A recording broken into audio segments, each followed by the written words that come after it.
All right, welcome to the JP Podcast. I'm your host, John. And I'm your co-host, Tom. And today we are at Iron City Recovery with owner-operator Jorge Rodriguez. Say hello, George. How you doing today? And let's get started.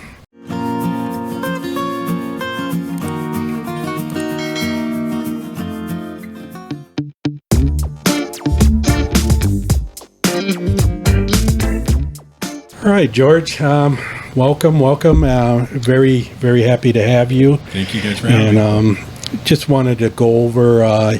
You own Iron City Recovery, and tell us a little bit about it. What is it that you do? Iron City Recovery. We are first and foremost, we are a repossession company. We repossess automobiles, boats, RVs, motorcycles, four-wheelers, whatever you can think of, we repossess. We also do police impounds for the local community here. We also do private party impounds as well. Nice. How long you been doing this? We've been in business since 2007. I've been doing this for, showing my age, 20-something years now. Wow, that is showing your age. So how did you get started? What brought you into the repo game? Repo game. I have a cousin who he was a PI, and he got me a job, my very first job, doing undercover work, stuff like that. And I kind of liked that side of it. Mm-hmm. But I took another job doing as a spotter for a repossession company out of Euclid. And that was, there's something about it I liked. Sorry, go ahead. He messed up. Oh my God! So something about that I liked. I kept at it for a while until I had a great uncle out of South Carolina owned a repo company. Mm-hmm. It's $1 million company. He was like, "Come work for me." All right. I went out there, worked for him for 2 years, and until I came back here, and a couple years later, started my own company. Well, going back to your uncle, sure. How long?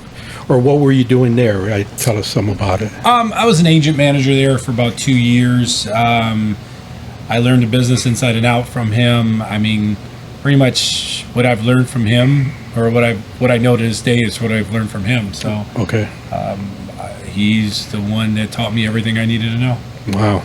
So, what was that initial feeling like going out on your first couple calls? I mean, I know you're with your cousin or everything, but what's that initial feeling like? When I was a spotter, my very first repossession as a spotter, guy was training me. We went up to a garage door. He goes, "There's my car right there." Okay, not a problem. And then he just started lifting up the garage door. I'm like, "Dude, what are you doing?" He goes, "The car's in there. We gotta go get it." And I said, "Okay." And all of a sudden, you hear, and I looked to the side, and it was a shotgun to my head. Right behind us, my very first repossession. Wow. So, Tom and I were talking about that before we came here, and I really don't understand that with people. Like, if you're buying a car, okay, it belongs to somebody else. You're just paying on it. When you're done paying on it, it becomes yours, right. But they're willing to either go to jail or, and go to prison, take someone's life over take somebody's life. Or, like pay your bills. Mm-hmm. Exactly. Pay your bills and nobody will take your car. But to now go back to that position, and you're on your first repo, you're in a situation like that. The next day you don't think, I'm cool, I'm going to go get a factory job, or I'm going to be an electrician or something like that. No, first thing I thought of, I want to do this again. I guess you got the bug. Brain loose, or there's something wrong in my head, because I loved it and was like, we're doing it again. So what happened with that guy with the shotgun? He just said, "You ain't getting this car." I said, "Okay, sounds good to me. Really? It's yours." Wow. I mean, it was locked in the garage. There was nothing we can do anyway. So yeah, we'll wait till you're at the exactly. We'll be fine. Exactly. Yeah, it's not worth it. The car. No, not at all. You're right. So you come back here and. I came back here 2005, and 2006 I needed a job. So what I did was I worked for a finance company, which they're no longer in business, but I worked for them for a couple years, and an opportunity was brought up that we opened up Iron City. Me and a good friend of mine, we opened it up in '07. I still worked for that finance company for about a good year after that, and finally it was I got let go from that position. I don't remember why, but they let me go, and it was at that time I knew it was time to go on my own fully. And that's what I did. Wow. It was rough for a couple years, but it works. Now, what all do you repo? Is it just cars, or No, we get cars, we get boats, we get four-wheelers. I mean, we get jet skis. I have campers left and right. I've even repossessed a whole ice cream store before. We had all the coolers we had to repossess. Wow. So there's all kinds of stuff we get. And And now that you're back up here, and now that you've settled in, what's the average day like? I'm sure it's not every day is not a chaotic day, but I'm sure there are. 9 times out of 10, it's a chaotic day. Really? Oh yeah, there's somebody's yelling at me because Yeah. we repoed their car. They want their personal stuff. We stole $20,000 out of their car. I mean, you get all kinds of stuff here. really? 9 times out of 10 is a chaotic day. So, oh yeah. I didn't think about it, but that makes sense when you're does. you're getting their your vehicle back from Exactly. someone who feels like it's theirs. Yep. now, see, when I was younger and I was going through some financial things, I had a car repoed, and I called them up, and I knew they were going to come any day now, and I didn't want to get caught with my stuff in the car, so I called them. I said, listen, the car is going to be here Saturday. It's going to be in the driveway, and I'm cleaning it out now, and if you come at 12 o'clock in the afternoon, the car will be here. I'll give you the keys. The guy showed up and gave him the keys, and he let me go back through it again just to make sure I had everything. And it was funny. He turned to me and he said, I wish they were all like this. Yeah. Well, I'm not going to lie. At a young age, I'm not 100% sure I would have responded that way. At a younger age, as I get older, it makes more sense. You grow up. You grow up, it's smarter. But definitely at a younger age, I probably wouldn't have cared as much. But it probably made his day a little bit better. Now that you hear stuff about that. Yeah, I'm mad enough to say, hey, you know what I mean? I ain't been paying on it. Just take it. I didn't want to get caught one day walking out and my car's gone. You know what I mean? Like, and then act like, well, what happened? So Who do I call? I did have a question for you though. As far as you say, you repo all kinds of stuff like that, all kinds of vehicles, and even an ice cream place. But as far as the vehicles and in that, do you have to have a special license for it or anything like that? You don't technically need a special license. There are certifications that most repo companies require you to get. Okay. There's a certification called CARS that we do here. It's called it's just CARS, CARS. It's a 100-question test. It's timed, I think, for an hour or something like that, and it's very intense. Okay. If you've been in the business for a while, you'll understand it's really not that hard. But they go from what you can do, what you can't do, certain military stuff, if you can repo their cars or not. You get a lot of off-the-wall topics that they ask. Okay. Yeah, I was just wondering because sometimes, if you got to move a truck or, I don't know, a boat, you got to pull the boat up to the dock. I don't know if you're finding them on the water. I'm sorry, I'm being ignorant about it, but No, it doesn't, I've never repoed anything. Does that mean you have to have a boat trailer, and then you have to have your, like one thing I did notice walking up is on your tow truck, you also have the ball on top of the back end, so that way you can grab a fifth wheel. So That's you a didn't, fifth wheel. yeah, so you don't eliminate the use of at least a fifth wheel. Yeah, on there. those trucks are called Miniman, and those eliminate. It's an all-in-one tool. You can do a gooseneck fifth wheel, you can do a regular trailer, and then you can do your cars. So it's an all-in-one tool, and it actually works pretty good. Yeah, that's a pretty slick tool. Yeah. I like that. Yeah, that is cool. What are some of the things like you look for, not in a business aspect, like a grab and go? So you say your days 9 times out of 10 are chaotic. Do you look for those cars where you can just come in, drop drop the back, grab it, and roll out. Those are those are the best case scenarios.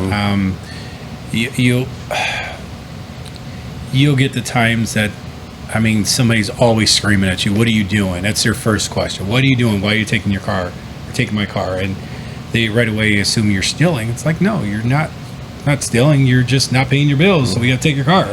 And a lot of people, I guess, don't realize if you don't pay your car note, your car is going to get taken.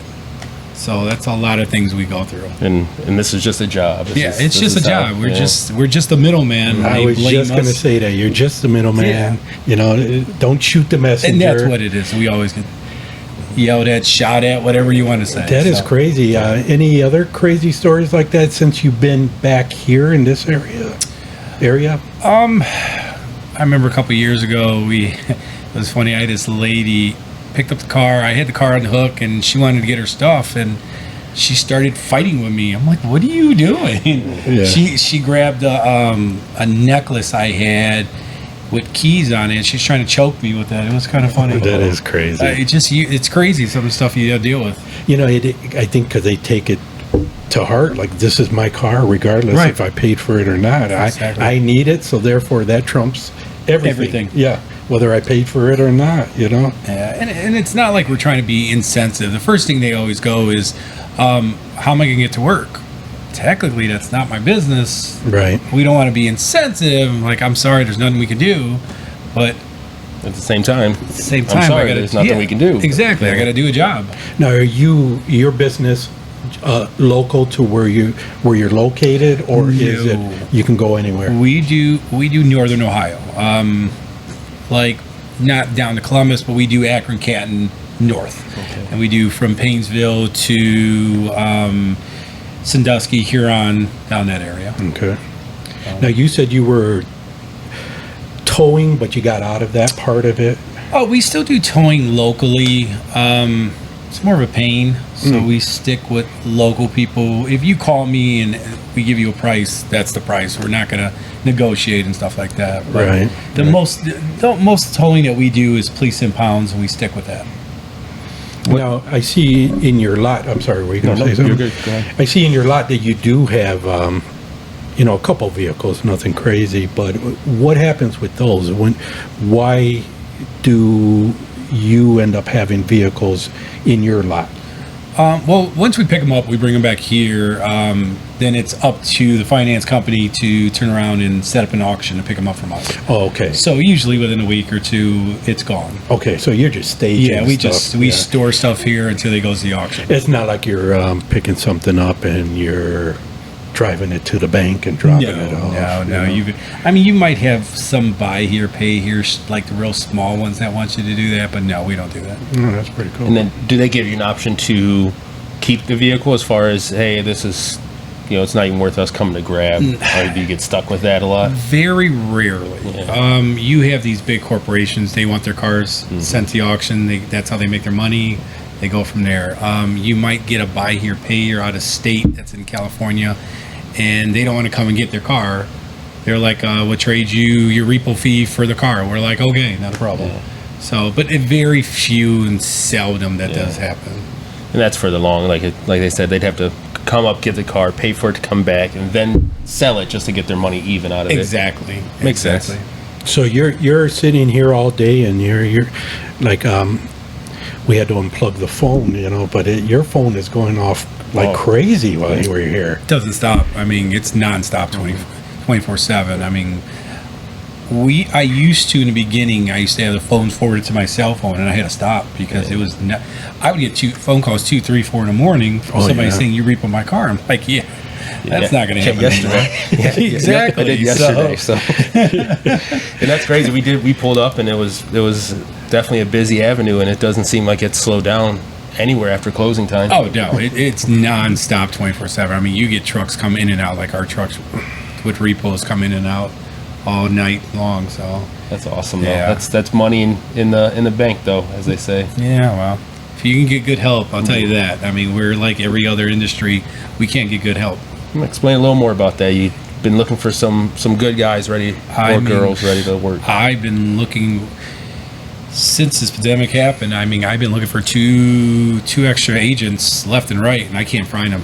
You know, that seems to be a problem everywhere. And people just either don't want to work, or on the other side of it, people can't find anybody to work. And I don't know. It just, maybe this new generation, they're not hustlers, you know, like we were growing up, because there's money to be made out there. There is. What I see is the older generation that used to be the all-stars in this business. They're most of them are retired now. They don't. They want to do something else. They're older in age, and they don't want to do this hustle and bustle anymore. Which is, it's hard work. It's not easy. The new generation thinks it's a 9-to-5 job, and they don't understand you can't work 9 to 5 and make money. It doesn't work like that.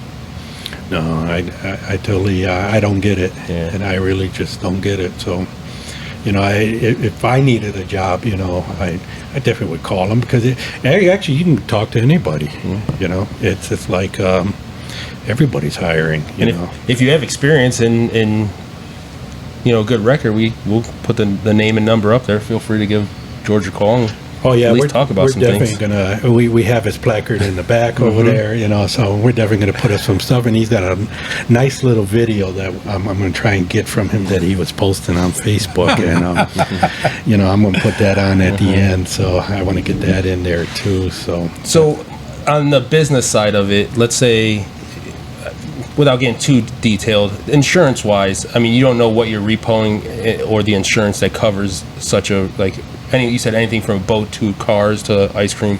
Though that's got to vary in price range as well. I mean, insurance. My insurance is probably tenfold since I started the business. We're paying more now than ever before. It's just absolutely crazy, and it just keeps going up. They're squeezing us out. The smaller the company, the more they're going out of business. It's just incredible.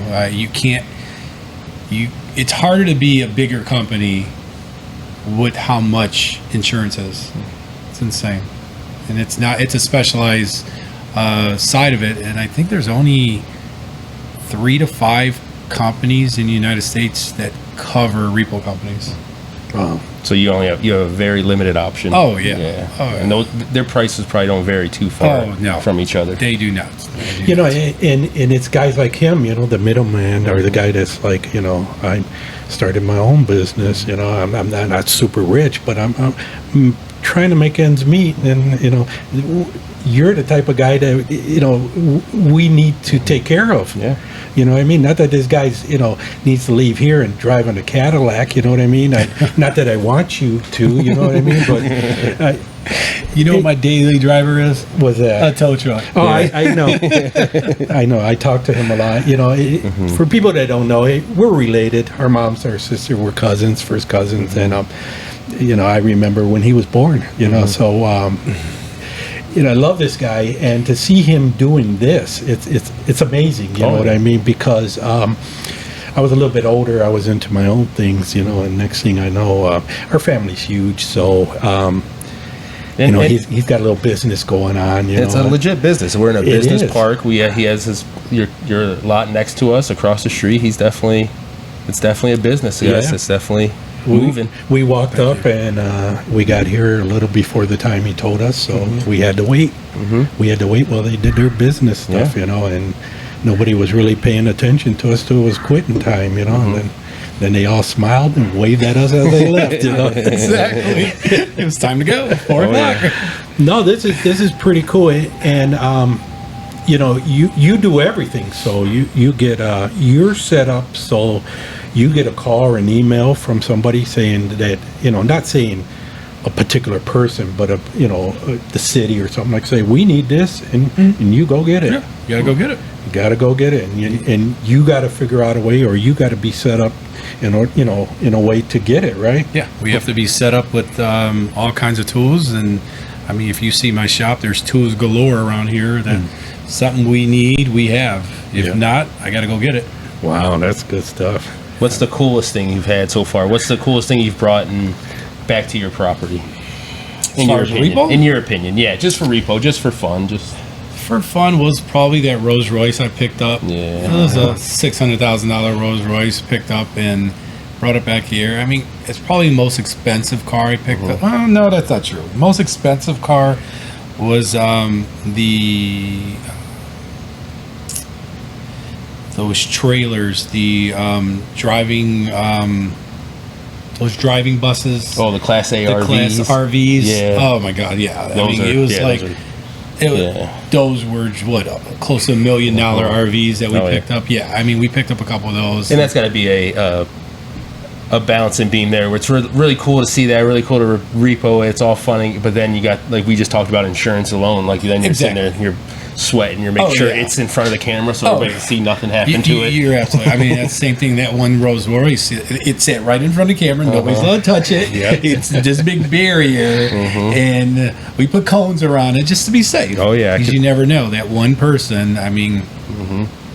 Who can afford to fix something like that if you damage it? That'd be rough. Yeah, exactly. What about when you've had the bad stories of people producing guns and all that, or threatening you, but you do have some good stories of people, those that say, well, here's the keys, or let me just clean it out, or I mean, is there a limit? I'll tell you this: people, for the most part, people are really genuine, nice people. There's a lot of good people out there.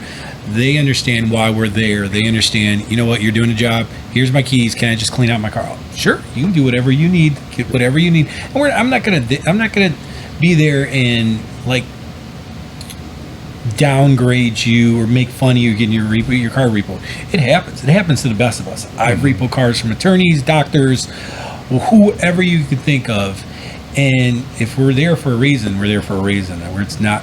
Again, we're not down to downgrade you. It just happens. Everybody falls down on their luck, and it just happens. I was talking to a guy at work. I said, we're going to be doing this podcast, and it's with my cousin, and he has a repo and all that, and he tells me a story, and you know what I mean. And I think we all have that story. When I got out of the Army and I was home. My Army buddy came to visit me, and so I've had a car repo twice. And when he needed a car, and I said, "Oh yeah, I'll get I'll get you a car. Well, I'll sign for it. You just pay for it." And that never works out. That never works out. So I got the keys from him, and because the bank's calling me, I couldn't afford the payment for the car. I drove it to the bank and pulled in the parking lot, and I walked in. I gave him the keys, and. Thank God I didn't have to pay too much out of that after they sold it, but no, it's a pain, But I am not blaming the middleman. You know what I mean? It is embarrassing, and I can see like, hey, how am I supposed to get to work or whatever? But it's not your problem. Right, it's not. And I'll tell you this: never co-sign for anybody. I refuse to co-sign for my own kid. Yeah. They ask me all the time. I'll buy a car, I'll pay cash, and you can have it. Yeah, I will never co-sign for a kid. Never. It doesn't matter who it is. It gets you in trouble. Yes. And I mean, ultimately it's going to fall back on you, and that's the last thing you want. Now, you've mentioned that you moved up here when your wife got pregnant and your kids. Do you see a succession in the Iron City? What do you mean? The next generation taking it over, or? You find that for me. I have one daughter that lives in South Carolina. She doesn't want nothing to do with it. No. I got my oldest son. He just turned 18, and he wants to be a nurse. And then that's pretty cool. I have my youngest son. He's 14, and he says he wants to be a plastic surgeon. So I'll be doing this till I die, and then go from there. There you go. I don't know. Those are some good professions, though. Yeah, exactly. Yeah, I'm not pushing my profession on my kids. No. I mean, come work in a steel mill, I mean, they don't want to do that. No way. Come on. That's such a lost art. You know that you won't find kids nowadays say, "Oh yeah, I want to work at steel mill." Oh yeah. Like remember when we were kids? That was like it was huge. I want to go work at Ford. I want to go work at the steel mill. Yeah. You don't find that no more. No. I want to be nowadays. I want to be a computer tech, or I want to be a programmer, or something like that. Influencer. Yeah, influencer. As we sit here in front of a camera. Exactly. Oh my goodness. Anything else? No, I was just I wanted to hear like some of the. They said it's the grab and go. So I know you don't want to say too much. So you pull in, you grab in, and you see the videos on YouTube that we've all watched, the repo stuff, and where people are jumping in and trying to yank off and pull off, and you sit there and you think, like, that's got to be all the damage they have to occur on them. That has to be on them. That has to be. I'll tell you this: whoever does that, any damage you cause on their car or their truck or on my truck, it's ultimately on them. On that person. So remember that before you jump in your car and try to take off.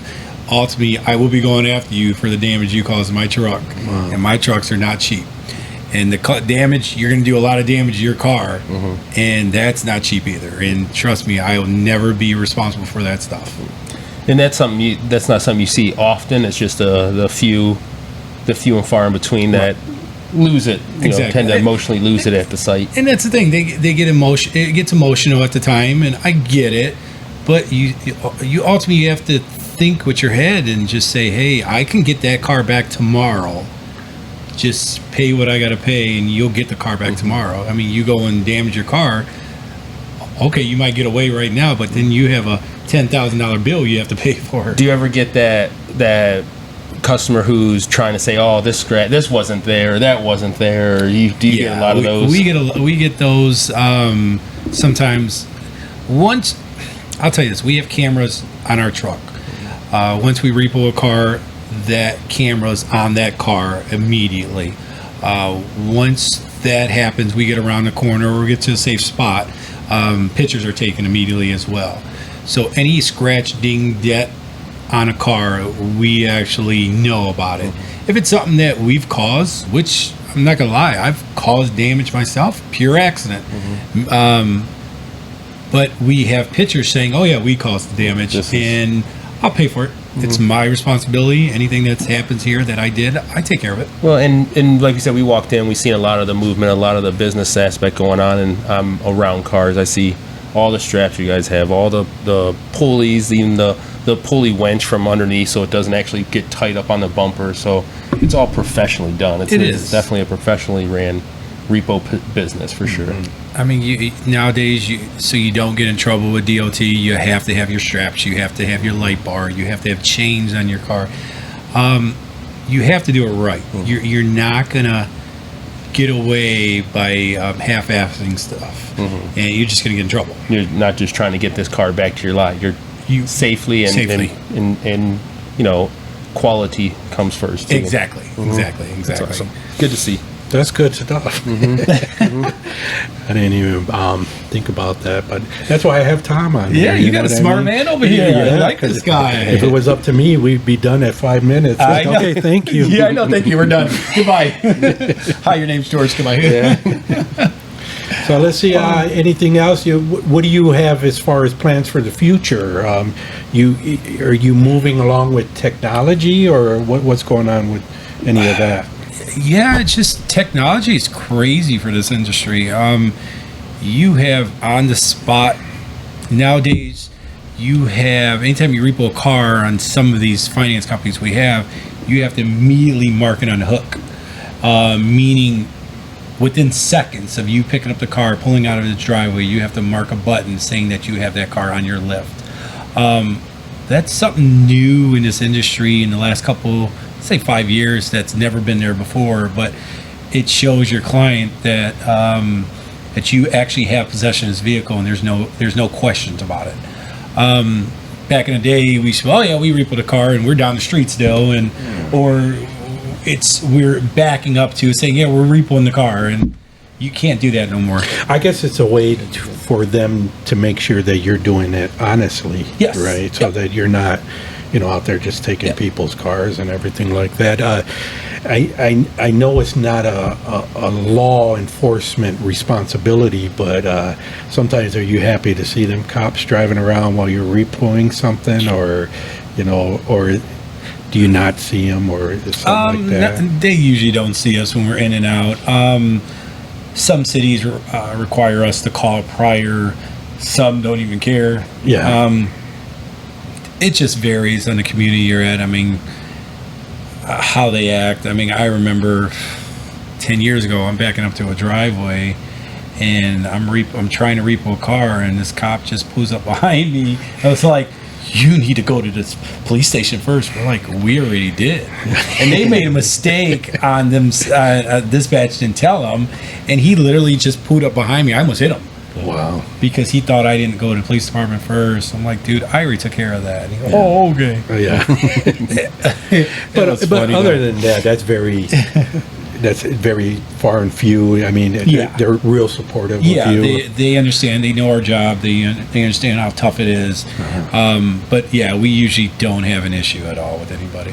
Yeah, it's a tough job. I don't know if I have it within me. You know what I mean? Yeah, I know the you keep saying you don't want to batter someone when they're down and all that. I would have a hard time on a rough day keeping my emotional comments to myself as someone's yelling and screaming for me not to take their car. I could see myself, that would be someone pulls a gun on me, it's personal. It's not just them.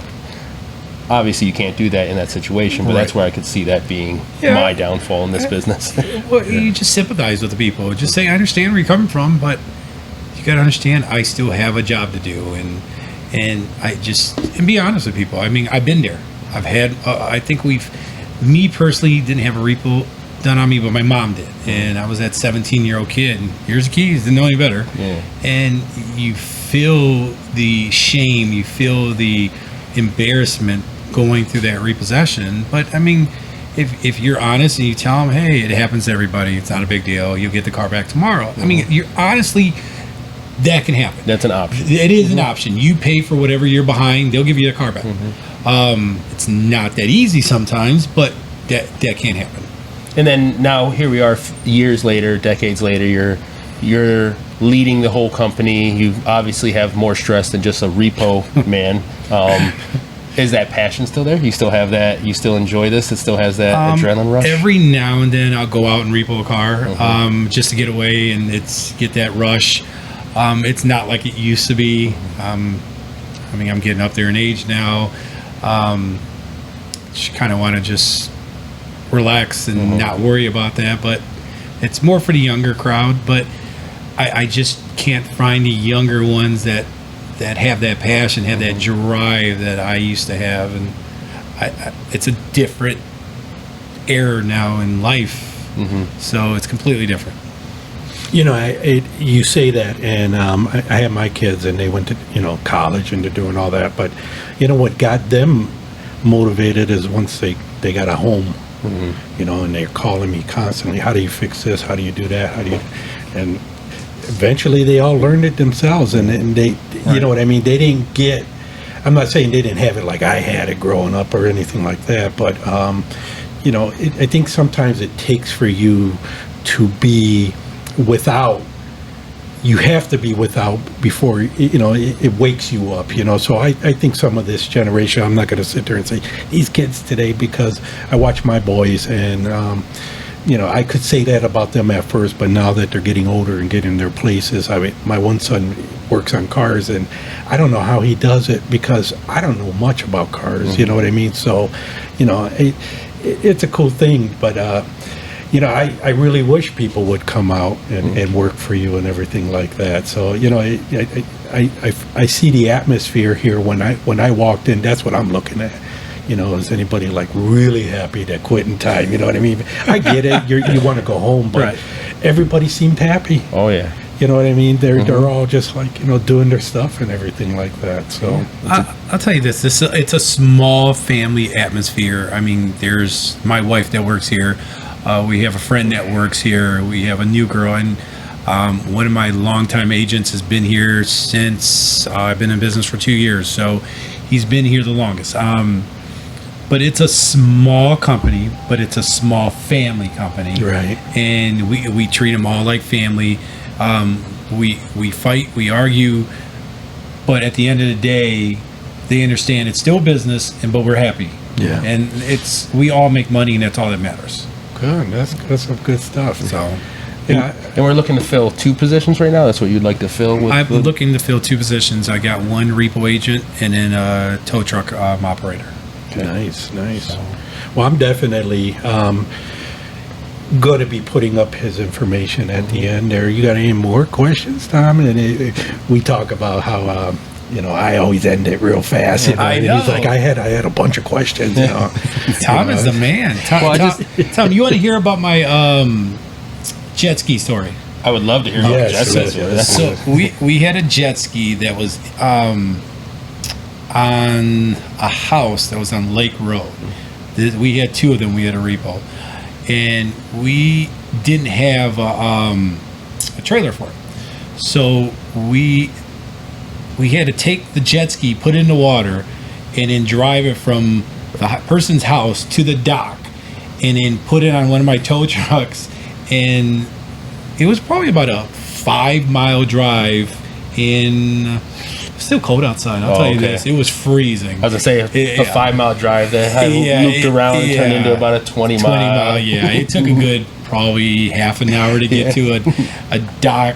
Couldn't find it. But Right no, past yeah, but it was that was fun. That was, even though we froze our butt off, it was a fun repossession. It's just different. It's just one of those things. Different. Yeah, and you're not gonna find.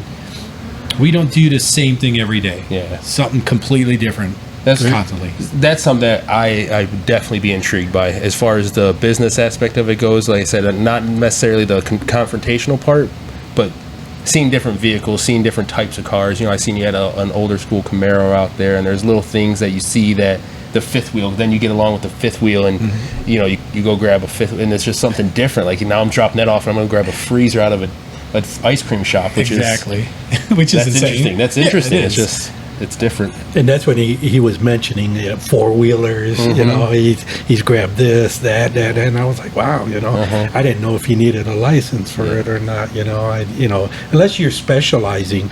Now, are there some places that specialize in one particular thing? Like we get trucks or we get airplanes. If you're, if I see a lot of the airplanes, I would love to get into that, but that's so probably so out there that we don't have that stuff here. I don't personally. I would love to get my license one day, but I have a pilot that if I need an airplane repossessed, I can just call him, hire him, and he would do it for me. Wow, that's crazy. And he has his license and everything. We have semis that we repossess all the time. I don't have my Class A, but I have friends that do it. They'll go pick it up for me and drive it back. Wow. Gee. That's similar with the Class A RV. So when you get the Class A RV, I drive those myself. I drive those myself. I got this one. I'll go get it. Yeah, exactly. Those are. Yeah, I take care of those myself. So. Those are awesome. That is good stuff. Good stuff. That's funny. Well, you good, Tom? I'm good. I You appreciate it. It's very Georgie? knowledgeable. Thank you. I appreciate it a lot, and the most important thing for me is saying thank you, because time is important anymore, and it's tough, and we seem to only see each other on certain occasions, but we try to text, and of course with Facebook you keep up on things, as far as the family. It's the only reason why I keep Facebook anymore is because of the family, but I really do appreciate your time and everything like that, and it was great talking. Great talking. I knew you would have some good stories and Glad everything. I can help you guys. Yeah, and Awesome. just learning and seeing, like we said, we like learning about different businesses, and anybody out there, if you know someone who needs a job and they have some tow experience, please give them a call. It's a great business. Yeah. Do you have any Great company. info besides? Do you have an email address that do people reach out to you or anything? They can send anything to ICR@IronCityRecovery.com. ICR@IronCityRecovery.com. Our website is www.IronCityRecovery.com.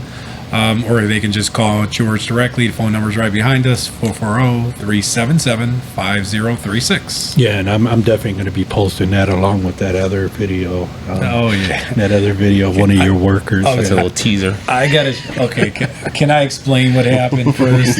So I'm outside working on one of my trucks, and one of the girls in the office was coming out looking for something. She came in the front, and she's walking, and it looked like she somebody shot her in the ankle because she went flying like Supergirl up in the air and just landed on her stomach and sat there for a good minute before she got up. It was hilarious.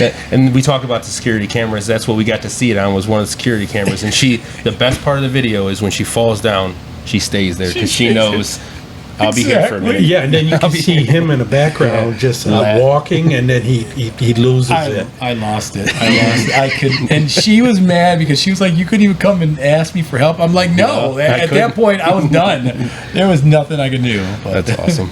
All right, well, thank you, George, and I hope everybody enjoyed the show here. You know, make sure to like and subscribe and everything like that, and we hope you know, I wish you luck in the future there, you know, and thank you very much. And Thank you, guys. maybe get a part 2 someday and get some more good stories here. There you go. There you go. Sounds Appreciate good it. All right, thank you very much. All right, take care, guys. Thank you.